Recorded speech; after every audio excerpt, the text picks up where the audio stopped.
It was like the glass half empty on steroids. I want to make more healthy choices for myself this year. Imagine constantly being hung up on the day before. That was me like 6 months ago. My motivation and resilience will show and be worth it. Hello, welcome back. Today and this week is going to be me journaling with you, because I have been on my journaling journey for a year and 1 month, 13 months. Sometimes I do feel like journaling can become very toxic, and it can make us think like that we have to attach a label to everything, because the whole point of journaling is basically writing down what we think or what we feel. So when we're putting down what we feel, we're going to be like, I feel like or I feel this, or I feel that, because we want to put it into words. Like, that's the whole point. Sometimes we just go about our day feeling something, but we don't have that pressure in our head to put it into words. But when we go down and sit down and journal, we think, oh my god. And we hear so much from like therapists and people around us and our parents that say, oh, just write a journal. And I'm here to tell you that like you don't have to think of a journal in a cringy or condescending or like embarrassing way. Journaling can be very healthy. Journaling can be very eye-opening. And I do feel like it's a really good way if you're feeling very lonely. Like, honestly, it just helps you feel a little bit more level-headed, a bit more clear. And if you have to have a fucking burn book that you write down all your genuine feelings into, and then at the end of the year you want to go burn it, be my guest. Like, it's so healthy to sometimes cram all your negative thoughts into a book and just go, okay, it's in my book, I'm not going to think about it now, I'm not going to rant about it, I'm not going to vent about it, I'm not going to talk to anyone about it. Like, it is done. I'm ready to move on from this feeling, I'm ready to move on from this event. When I next feel like I'm bottling up my emotions, I'm going to come back to this book and offload again. I just hate the stigma around journaling. I just fucking hate it. So here I am, a week of journaling. This is what I write. If you're looking into journaling, honestly, I am making it sound like it's this magical thing that's going to change your life, but I do think it's a very good way to offload and get out all your thoughts onto a piece of paper. My whole journal from January to December, it was very negative. It was bam, bam, bam, negativity all around, pessimism. It was like the glass half empty on steroids. I think the one biggest rule of journaling is you should never look back. Never look back at any of the pages. Never do that, babe. Never do it, because you are just bringing up thoughts that you do not need anymore. I have changed my journaling approach this year, and I've changed it to be very... I've not changed it to be all butterflies, like sunshine and rainbows, okay? I've not done that. I have taken the approach of, I want to turn this into a lesson. I want to turn this into advice. I want to look back at the end of the year, flick through the pages and go, oh, yeah, I'm like, I learnt that lesson. Am I still putting that into practice? Am I still showing that I learnt that? No. No holding back. That is the main memo. So I came on here to tell you that I fucked up and I forgot to film. I wanted to read to you what I put in my journal today. I don't know if I'll read exactly what I put every day. No holding back. I want to do opportunities this year that future me would be proud of, whether it's opening new doors or whether it's a lesson that I've learned and that I can carry forward. I want to create things bigger than myself and build a personal brand. I want to push myself out of my comfort zone this year, feeling productive, motivated and fulfilled. I want to see reward following the work I want to put in. Also the work that I have put in, obviously. I've put you in such an odd place, like what even is this angle? But I thought, the thing is, I've not recorded in a couple days and that is my fault, but the thing is, I went on a night out, I got quite drunk, and now I'm just like, I feel like I'm really off, like the hangover. I've never had one that's lingered this long, so I'm a little bit concerned. Anyway, that's not the point. Here is today's journal. I'm worried I won't succeed. I'm worried I won't find results that reflect the work I put in and have put in for the last 18 months.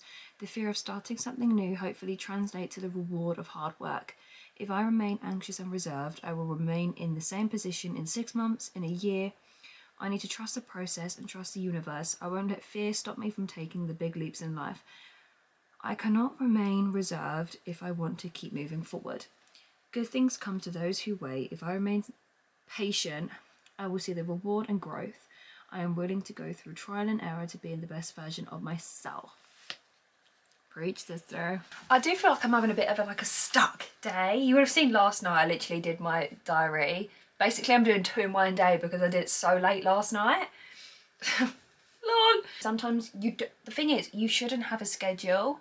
Don't schedule your journaling because it will create so much pressure on you to write something down. You kind of sometimes you won't pick it up for weeks and then you'll just think, oh yeah, oh my god, I forgot. And don't feel like a failure for not doing it, because you might think oh, what's the point now, because I haven't done it for weeks and I don't feel like I'm going to make progress now. It is the sort of thing that if you just feel like you need to do it, you just do it. So just pick it up and start writing. Or sometimes if you don't feel like it, you start to get a bit of an itch and you're like, you know what, I'm just going to sit down in front of it, and you can have a YouTube video on the side or just something going on in the background. And then just maybe you might just get a couple of thoughts come into your head, or you might think, oh, I want to write about this topic. I want closure on this topic. I want to maybe you're feeling a bit anxious and you can't really figure out why, so you just start writing about it and it might come naturally to you. Sometimes you get in a bit of stump with it, and I do realise I am sounding a bit dramatic on your journaling journey, and it does sound a bit all woohoo. But I promise it's just, if you really think of it as therapy, then you can think of it as you sit down every now and then, you talk when it feels right, you do what's right for you. It's not going to be linear, not everyone's going to be the same. I do think it's an internal and alone way of therapy in a sense, because you are getting all your feelings out and trying to navigate your way through whatever's going on in your brain. I feel like I'm wanting to branch into a lot of different areas of social media at the moment. I'm trying to stretch myself out and find my creative limit. I literally don't know what else to write because that's all that's going through my head at the moment. How far can I go with social media, and how far can I literally stretch myself until I'm dying? Because the problem is I do a lot of moping around and thinking and procrastinating, and I don't do a lot of doing. So that's what I'm trying to do. I'm really trying to do a lot of doing, but I want to try and pre-record a lot because I've kind of fallen off that train recently. It's just a nice way to get familiar with your brain, get familiar with your emotions and your feelings, and when you're feeling like this, what does it mean? When you're feeling like that, what does it mean, you know? I just think it's really important to be able to verbalise or even write down your feelings, especially if you're not seeing a therapist, or if you're not talking to a friend, or if you're not talking to a partner or your parents or anyone in your family or close circle. If you're not talking to anyone verbally, I really think it's great to at least write it down. The first thing I wrote in here in January, so we're talking a month and a half ago. I hope 2025 brings nothing but happiness, growth, ambition, and being content with where I am. Now I'm progressing. And where I am and how I'm progressing. I wish and manifest a year of health and wealth. Preach! In 2025, my motivation and resilience will show and be worth it. I want to make more healthy choices for myself this year. Have I done that yet? Probably not. Stepping out of self-blaming, victim complex, feeling organically and genuinely rather than self-harm. That was a whole tangent. Wow, I can actually speak for England.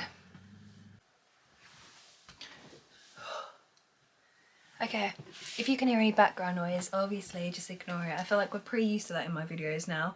Every single time, someone's screaming downstairs or the babies are crying. Something's always going on, so just mind your own business. I love taking everything day by day. Every day is a new start and new opportunities to pursue a new dream. Imagine constantly being hung up on the day before. That was me 6 months ago. You realise one day that you just need to stop caring about the past, and once you do, you'll realise how better you'll get and how your mindset can shift and you become calm and content. And I stand by this. I always stand by this. I just think the best thing you can ever do is not you can have goals for the future, but taking every day one at a time until you're really ready to set those goals for yourself. If you set a goal for yourself and you give it up within a few days, I think that kind of proves that, one, we're just human, but two, maybe it's better to create daily goals. So kind of like a to-do list in a sense, write down everything you want to achieve that day. If you don't achieve it, you've always got the next day, but It just makes it a little bit more manageable, and it helps you take accountability and keep up on top of it, rather than being like, in 3 months I want to bam hit this goal, because then in 3 months you're going to feel like bollocks. Whereas if it's just day to day, it feels a little bit less stressful, because you know, oh, I can just do it tomorrow. When it's like a 3-month goal, you're like, when it gets like a week before, you're gonna be just cramming everything in and getting really stressed out. Look after yourself and just don't put too much pressure on yourself to like be a better person and be able to shift your mindset overnight, because it does not happen overnight. I don't know if I've mentioned yet, but I'm going to be doing a new series in April. Every video in April is going to be based on Sexual Assault Awareness Month and my experience, how I got through everything, where I am now, where I was in my childhood. Just stay tuned, because it's going to be a deep series. I've already filmed half of it and it's going to be, yeah, it's going to be quite heavy. Let me know, like, if you have gotten this far, comment down below what you want me to do, because I'm a bit of like a, like, what's it called? I'm a bit of like a brick wall. I've hit a bit of a, you know, with content, and I'm like, what do I film? Because I have no idea. Where I'm a very small creator, I can't just do whatever I want. I feel like it has to have a little smidge at least of like strategy and trend. But yeah, I really hope you enjoyed. I didn't do too many journal entries, did I? Didn't do too many, but this needs to go up today, so I really hope you enjoyed, and thank you all for the ongoing support. I really do appreciate it, and here is to a good 2025 of journaling.